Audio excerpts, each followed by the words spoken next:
분위기 바꿔보겠습니다. 찝찝하잖아요. 분위기 바꿔보겠습니다. 자, 지난 금요일 MBN 정말 요즘 간판 프로그램입니다. 인생 앨범 예스터데이에 와, 이 레전드분이 등장했습니다. 영상으로 만나보시고 이어가 보도록 하겠습니다. 사랑이 이런 건가요? 가슴이 떨려오네요. 나 그대 생각하면 자꾸만 가슴이 뛰네요. 나 이제 하루하루가 그대 있어 너무 행복해. 그 깊은 사랑에 빠져 도대체 헤어날 수가 없어. 사랑이 이런 건가요? 가슴이 떨려오네요. 나 그대 생각하면 자꾸만 가슴이 뛰네요. 사실 많은 분들도 그런 생각 하시겠지만요. 최정화 기자님, 이 서른도시 하면은 정말 한 해, 두 해, 이 해가 갈수록 더 깊이가 있어지고 그런 좀 중후한 면이 생긴다 그런 생각도 듭니다. 네, 맞습니다. 그리고 서른도시 같은 경우에는 외모에서 풍기는 분위기도 굉장히 좀 뭐랄까요, 뭐 고풍스러운 이미지도 있기 때문에 많은 분들이 금수저겠다라고 생각을 하시는 분들이 많아요. 근데 실제로 서른도시가 이야기를 할 때 어린 시절 고향인 부산에서 금수저로 살았다라고 얘기를 하십니다. 그러면서 우리 땅을 밟지 않고서는 지나가기가 힘들었다. 와, 이거 대부분 허세부를 때 많이 얘기하는 건데. 그렇게 이야기를 할 정도로 부산에서 굉장히 부자였다고 얘기하고요. 심지어 집에 당시 값비싼 아이템이었던 이 쌍나팔 전축도 있었다라고 자신의 그 어린 시절 부에 대해서 이야기를 하기도 합니다. 네. 그런데 그 목소리에 보면은 또 이분도 그 여러 애환이 있잖아요. 갑자기 어려워진 살림살이 때문에 졸지에 거리에 나앉게 된 적이 있다고 해요. 그래서 직접 연탄 배달을 하면서 생업 전선에 뛰어들기까지 했다고 합니다. 예. 아니, 백성문 변호사님. 네. 태어나 보니 금수저였는데 졸지에 이런 극과 극의 생활. 아니, 그럼 본인뿐만 아니라 부모님도 고생 많이 하셨겠네요. 사실 그런 상황이 되면 정말 힘들거든요. 이게 그 전의 생활과 이후의 생활이 너무 극과 극이라. 그러니까요. 근데 어머님께서 원래 무남동녀 외동딸이고 정말 엘리트 코스만 밟아오셨던 분이라고 해요. 그런데 갑자기 이렇게 몰락을 어떻게든 돈을 벌어야 되잖아요. 그래서 과일 행상까지 하셨다고 합니다. 그런 얘기를 하면서 서른도시도 지금 나오네요. 눈물을 감추지 못하고 펑펑 우셨다고 하고요. 네. 그리고 아버지를 떠올리면서 아버지가 사실 내가 가수로 성공하는 모습을 보지 못하고 돌아가셔서 아이고, 아직까지도 너무너무 가슴이 아프다라고 하면서 본인의 가족사를 담담하게 풀어놨습니다. 네, 여전히 참 부모님 생각만 하면 저렇게 눈물이 앞을 가리는 참 효심이 지극한 서른도시 같은데요. 여러 후배 가수들이요, 서른도시 하면 이 노래라고 픽한 노래가 있습니다. 한번 들어보시고 이어가 보도록 하겠습니다. 슬비가 소리도 없이 이별 슬픈 부산 정거장 한만 귀난 살이 서른도 많아 그래도 잊지 못할 판잣집이여 경상도 사투리에 아가씨가 슬피우네 이별의 부산 정거장 허리띠를 졸라매고 배고픔을 참던 어머니 그 깊은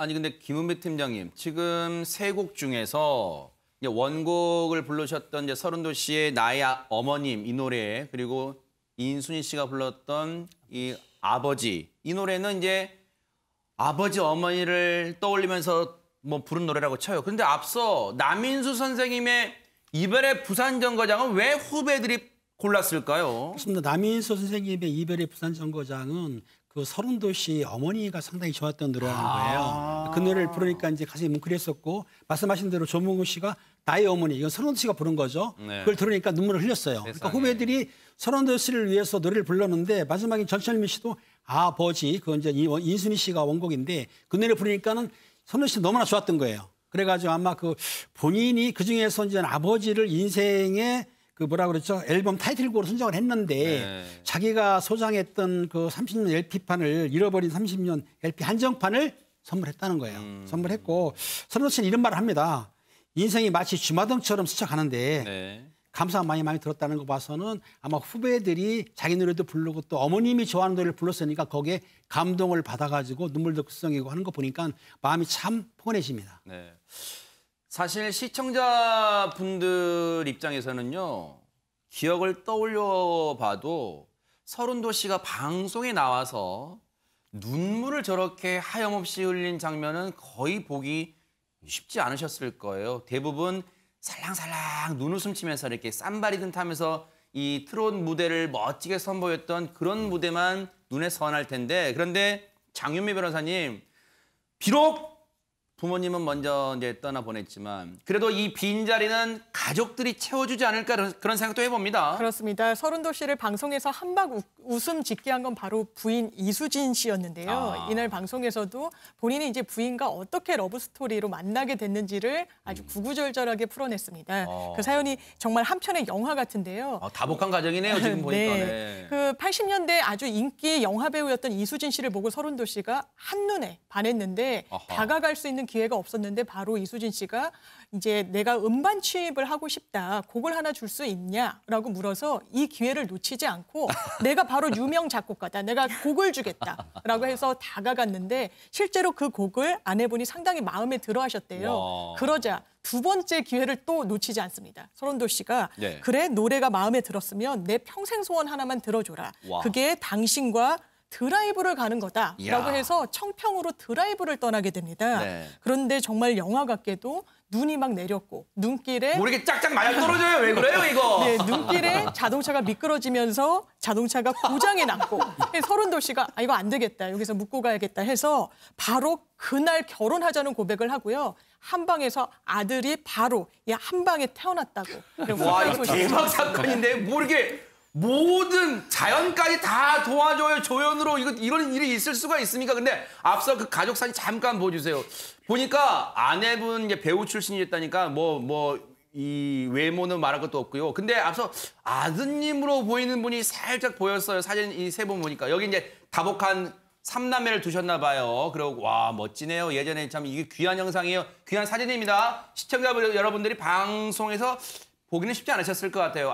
이렇게 가족사진 찍었고 그런데 정말 앞서 말씀해 주신 장윤미 변호사님이 위대한 사랑의 결실 일명 한방이가 아드님 이름이 루민 씨랍니다. 루민 씨. 그런데 서른도 씨와 아드님이 정말 멋진 무대를 선보였다고 하는데요. 한번 보시고 이어가 보도록 하겠습니다. 스쳐가는 인연과 그리움은 어느 곳으로 가는가 나의 작은 지혜로는 알 수가 없네 내가 아는 건 살아가는 방법뿐이야 보다 많은 실패와 고뇌의 시간이 비켜갈 수 없다는 걸 우린 깨달았네 이제 그 해답이 사랑이라면 나는 이 세상 모든 것들 사랑하겠네 아니 백성문 변호사님, 네. 서른도 씨 아드님이 왜 이렇게 노래를 잘해요? 가수니까요. 아, 가수인가요? 아, 네, 사실 루미 씨가 어렸을 때는 지금 굉장히 자랑스러울 텐데 네. 어렸을 때 아빠 트로트 가수라면서 서른도 씨하고 막 많이 놀리잖아요, 아이들끼리는. 그래서 어렸을 때 굉장히 좀 힘들었었나 봐요. 아이들한테 따돌림도 받고. 그런데 지금 보시는 것처럼 노래 정말 잘하죠. 지금은 아이돌 그 엠파이어라는 밴드의 메인 보컬입니다. 근데 서른도 씨가 이제 루미 씨를 평가하기에 딱 보니까 싹수가 있네. 예, 이제 스타성이 좀 있는 것 같아. 그런데 서른도 씨 이렇게 얘기합니다. 그래도 고생을 좀 해봐야. 그러니까 처음에 좀 무명으로 있다가 나중에 떠봐야 정말 팬이 소중한 것도 알게 될 거고 더 많이 성장할 수 있다. 그렇게 아들에 대한 애정도 표현했습니다. 정말 피는 못 속이는 것 같아요. 정말로 아버님의 노래 잘하는 유전자를 그대로 쏙 빼닮은 것 같습니다. 그런데 여기에는요, 인생 앨범 예스터데이에 서른도 씨와 정말 친형제라고 해도 과언이 아닌 분들이 깜짝 등장했답니다. 누굽니까, 최정아 기자님? 네, 말 그대로 시청자들이 깜짝 놀라킨 손님들인데요. 바로 수아진입니다. 대박 사건. 서른도 씨와 정말 오랜 친분을 자랑하는 분들인데요. 일단 이분들 서른도 씨와 함께 부산에서 태어났습니다. 아하. 고향이 같고요. 그리고 이 쌍둥이 형제인 이 수아진 씨 같은 경우에는 서울에 상경한 이후에 서른도 씨가 또 돌봐준 그런 와. 아주 애틋한 인연이 있다고 합니다. 수아진의 등장에 서른도 씨가 이렇게 이야기를 하는데요. 수아진이 좋은 일을 많이 해서 참 좋다라고 이 후배에 대한 애정을 나타냈고요. 네. 또 수아진 같은 경우는 한 방송에서 서른도 씨에 대한 이 존경심을 나타내기도 했는데 이렇게 이야기를 합니다. 가수로서 가야 할 길에 대한 하나의 길잡이였다라고 하면서요. 굉장한 존경심을 나타내기도 합니다. 이거는 정말 후배가 선배할 때 할 수 있는 최고의 존경과 극찬입니다. 길잡이였답니다. 그런데 최재봉 교수님, 예. 이 자리에서 수아진 씨가 폭로를 했다면서요. 뭡니까? 이태원 스캔들을 폭로를 했는데요. 이게 이태원 스캔들 하니까 깜짝 놀라실 거 아니에요. 네. 근데 그 상대가 누구냐면 미녀 가수로 유명한 조갑경 씨예요. 아하. 조갑경 씨는 잘 아시는 홍서범 씨와 결혼해서 잘 살고 네. 계시는데 네. 예전에 결혼하기 전에 일을 이제 수아진 씨가 나와서 두 분이 쌍둥이 두 분이 이제 폭로를 한 거예요. 예전에 조갑경 씨가 수아진이 소속돼 있는 기획사의 후배였대요. 네. 그 당시에는 처음 가수를 시작할 당시라 네. 소개를 시켜준 거예요. 그러니까 이태원에서 수아진 씨가 이 조갑경 씨를 불러서 서른도 씨와 만나게 해줬는데 그때 눈빛이 이상했다는 거죠. 그게 지금 문제가 되고 있는데 그래서 서른도 씨가 뭐라 그랬냐면 이태원에 자연스럽게 소개해 준 적이 있는데 네. 그 당시에 본인의 눈빛이 이상한 게 아니고 조갑경 씨 눈빛이 이상했다 이렇게 떠넘기기? 떠넘기기를 했는데 그리고 나서 서른도 씨가 또 뭐라고 또 농담을 했냐면 조갑경 씨가 아마도 홍서범 씨를 만난 걸 후회하고 있을 거다. 그랬더니 수아진 씨 했던 말이 있어요. 왜 저런 사람이 다 있나라고 생각했을 거다. 조갑경 씨는 이렇게 받아치면서 재밌게 웃고 넘어갔습니다. 수아진 씨 모습을 오랜만에 보신 분들은 여러 가지 느낌이 교차하셨을 거예요. 참 세월의 이 바람은 거스를 수가 없구나. 많이 참 변했죠, 수아진 씨. 그런데 이 서른도 씨와 수아진 씨가 멋진 화합의 무대를 선보였습니다. 한번 모시고 이어가 보도록 하겠습니다. 나는 불꽃이 되어 대지 위에 자라고 너는 이슬이 되어 나의 모습을 적신다 우리들이 만나는 날은 안개가 낀 새벽같이 너의 이슬이 나를 적실 때 나는 기쁨의 눈물 흘린다. 참 노래가 추억에 적게 하는데 백성문 변호사님 네. 사실은 당시에 정말 수아진 씨 잘 나갔어요. 그런데 이 두 분이 갑자기 활동을 중단하게 됐었어요. 그래서 저도 기억나요. 저도 이제 80년대 후반에 수아진은 거의 우리가 최고 가수였기 때문에 잠적설, 뭐 형제가 사이가 안 좋다 이런 소문이 돌았는데 그게 아니었고요. 예, 수아진의 동생 안상진 씨가 여의도 둔치에서 교환의 습격을 받아서 89년에 목숨이 위태로웠던 사건이 한 번 있었습니다. 그래서 10년 동안 3차례 뇌수를 받아야 됐고 그러니까 사실상 정상도 활동이 거의 어려웠던 상황이었죠. 세상에. 그럴 정도의 극심한 후유증을 앓고 있었는데요. 안상진 씨가 그때 당시를 이렇게 표현합니다. 사고 당시 한 달 반의 기억이 거의 없다. 세상에. 그러니까 정말 엄청나게 큰 사건이었는데요. 수술 이후에 다시 무대에 서고 싶었지만 사고 이후 또 가사가 생각이 안 나셨대요. 그럴 정도로 큰 충격을 받으셨던 것 같은데 아이고. 그래서 이제 그 뒤에 2달 활동하다 부산에 내려가서 방탕한 생활을 하기도 했었다고 합니다. 사실 가수가 노래를 못 부르고 그런 상황이 되면 스스로 견디기가 힘들잖아요. 네. 그러다가 이제 재기를 꿈꾸면서 이제 뭔가 활동을 시작하려고 했는데 또 2000년에는 감염병에 걸렸고요. 아이고. 그게 치유돼서 2008년에 이제 형하고 드디어 5집 사랑해야 해를 발표를 합니다. 이제 그래서 이제 재기에 나서게 됐는데 문제는 2011년에 다시 폐종양 진단을 받아서 아이고. 주위에 안타까움을 전하기도 했다고 합니다. 왜 이렇게 선하게 정말 좋은 일 많이 하셨잖아요. 선하게 사시는 분한테 이런 일이 닥쳤을까요? 안상진 씨는요. 동생 안상진 씨는 여전히 건강을 신경 써야 하는 지경이랍니다. 한번 들어보시고 이어가 보도록 하겠습니다. 숨 쉬는 장기를 그냥 손을 댔는데 뭐 길게 음을 길게 뭐 쫙 뻗거나 할 때도 거기 그러니까 일반인의